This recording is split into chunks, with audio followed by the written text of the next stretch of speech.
Hello everyone, thank you for tuning in. This is Speedy's Legos and Collectibles.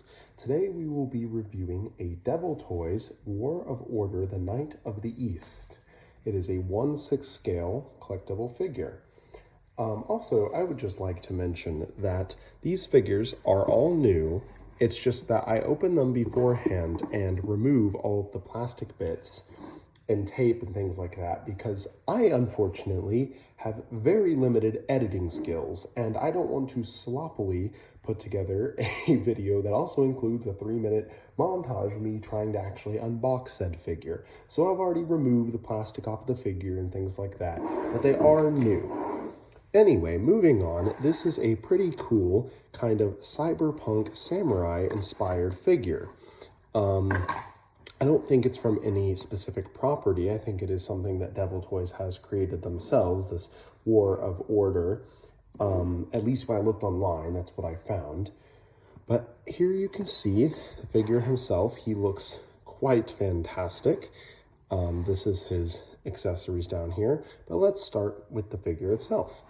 So, as I said, he is this kind of almost cyberpunk / Japanese inspired like robotic samurai guy.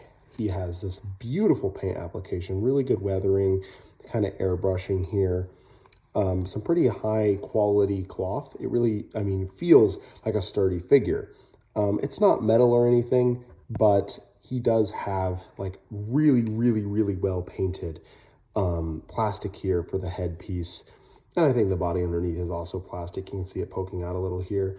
You know, little bits of cloth bits tied in, but just look at the helmet, you know, the paintbrushing, the damage, the rust, you know, everything, like, it looks fantastic. Same for the armor here. Let's go over articulation now that we've kind of looked over this guy. Head, obviously full 360 degrees, looks down really well, looks up quite good, but it will expose that ball joint there. Oh, my bad, I knocked this piece off. It looks like it pegs in, so I guess that is probably something you can swap between the helmets there. Just pegs in right there like that. I guess be careful to hit this piece out. It does peg in here pretty firmly. It won't fall out or anything. I just bumped it pretty hard there. Probably so you can swap it between the helmets, to be honest with you. But anyway, if you tilt his head up too high, you will see the exposed peg kind of down here. But you can always kind of futz the clothes to try to fix that. Arms, even with this kind of shoulder plate blocking, does still let you go up to around the 90-degree mark here. Even with this piece getting in the way, does let you still get, I think, the full range of motion of this butterfly joint, forward, back, all of that. Arms do bend up to 90 degrees very easily. You can see kind of more of that robotic theme going on running through here. Hands are on a standard ball peg, full swivel, up or down, side to side, all that fun stuff. You can see here, peg right there. Allow me to return his hand that I have taken from him.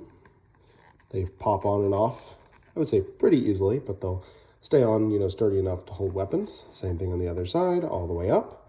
Forward, back. Does have this kind of extra cloth piece for design here. I guess you could take it off if you wanted, but it looks really cool. Just sits nice and flush back here. Really cool logo with a skull there. Same thing over here, past 90 degrees. Exact same ball joint for the hands, torso. He does rotate side to side pretty easily.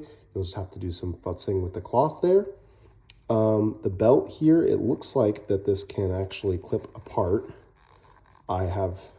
Yep, the belt can, I guess, clip apart to be removed if you need to. I guess if you wanted to take that off and display them differently, it's got a peg in there. It just kind of pops out and pops back together, it seems. I'm not sure if that was intentional or not, but it does. Forward, very easily. Back, you can lean back pretty well. You know, all these kind of loose, baggy cloth clothes really give him, I would say, a very wide range of movement with no issue. His legs, same thing. He can almost kick back to his own butt there, but past 90 degrees in the leg bend, you know, about as far as I can do in real life. So I'd say that's pretty realistic. His ankles actually look like they might be a little limited by this armor kind of down here, but they still get a pretty good side to side, up or down, not so much. But they do feel really sturdy. Like, you will have no issues standing this guy because his feet are pretty wide. As you can see, he stands quite easily. The feet are pretty big, kind of got that robotic theme going on with a little bit of the toe guards there and shin guards and all that. But overall, I mean, he is a very beautiful looking figure. Despite potentially the quality control flaw of if this, I don't know if that's supposed to intentionally pop off or not, but it popped back together, so I'm guessing that it's fine. And then you just kind of got this, little rope tied in the back here. That's where you could kind of put the swords through if you wanted to make him look more like a samurai and all that. So we'll lay him down here, and then we will move on to the second head here. This is definitely leaning into that heavy robot aspect here. As you can see, this one still has the kind of samurai inspired, theme here on the helmet, but it's definitely fully robotic here. It doesn't really look like a mask as much as it's like basically his face now, like showing that like this is a robot. So I don't know if this is meant to be a kind of a cyborg or a robot or a person in a suit, but either way, still looks really cool. Moving on to the accessories, let's go ahead and start with the hands here. Just a couple of these really nice, airbrushed to be a mix of dirty and this gunmetal gray. Kind of just open, relaxed hands. He does have the little spikes here, kind of details for his hand guards there. I guess you can see the fingers just to look robotic. They do not move, but they are kind of showing that I guess he is a full-on robot. Second set of hands is the kind of grabbing hands, like sword grabbing hands here. Got that same kind of dirty, grimy, gunmetal gray brushing and all that going on. Those are to hold the assorted weapons, and obviously the hands that are already on the figure are these like trigger finger hands. So if you want to display him with the kind of gun he comes with, speaking of which, let's move on to that. He does come with this kind of, I want to say, cyberpunk musket. Got the clip in here, does not remove. But overall, I'd say it's pretty nice. It's pretty well detailed. Maybe a little bit less extreme on the airbrushing for the details of this, but still a very nicely designed piece. Moving on from that, we do have his swords, which he actually has a couple variations of. So first we have these samurai themed swords, maybe supposed to be a katana and a wakizashi or something like that, not sure. Not even sure if I pronounced those correctly. They are removable. They are not metal. They are a plastic, but they are detailed quite nicely.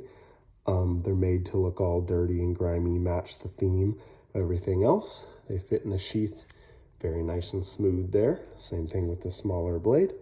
Got this kind of cool beveling out of the actual blade there, I guess. And then really intricate details on the actual handles and the guards and all that. But simple, but elegantly done. They look good. Like I said, you could, in theory, tie these around the figure's belt if you were good at that. I'm not very good at tying small things, so I tend to avoid it. But moving on, we do have this much larger, futuristic, robotic-looking sword. This definitely looks like something out of the cyberpunk universe, maybe something that you would use with that robot helmet. Got these kind of like power cells in here, a bunch of looks like gears and things going on. Just this big, meaty, kind of futuristic, almost anime-style sword. The last accessories he comes with are actually going to be these poles with these flags. I guess these supposed to be his coat of arms on these spears, but you've got some kind of almost Japanese looking writing here, and then you've got kind of this skull symbol, just these banners nicely attached cloth to these big kind of spears, blades, whatever. They have handles down here. Obviously these are pretty big, maybe around 6 or 7 inches long. Kind of see them next to the figure since he's 12 inches tall, 1/6 scale. But yeah, these definitely look nice. I think these are probably my favorite weapons. And then in here we've got, it looks like a couple of extra little accessories or pegs. Maybe you can change out the handles here, or, maybe these are supposed to be grenades or something. I'm not quite sure. Don't really have the full-on details there, but it would appear that maybe you can pop this off or something of the sort. I don't want to mess with it and potentially break it. Like I said, this is still a new figure. But yeah, just a couple little accessory options there. All in total, I believe that covers the War of Order Knight of the East by Devil Toys. I apologize that this may have been a little bit of a sloppy interview. I just kind of chose to do this one on the fly here, but overall I still think it is quite the nice figure. As you can see, that's everything he comes with. I think that we've covered everything, so I will wrap up now, but thank you guys for watching, and if you enjoyed my review or have another figure you would like me to review, feel free to drop that below in the comments. Have a good rest of your day. Bye-bye.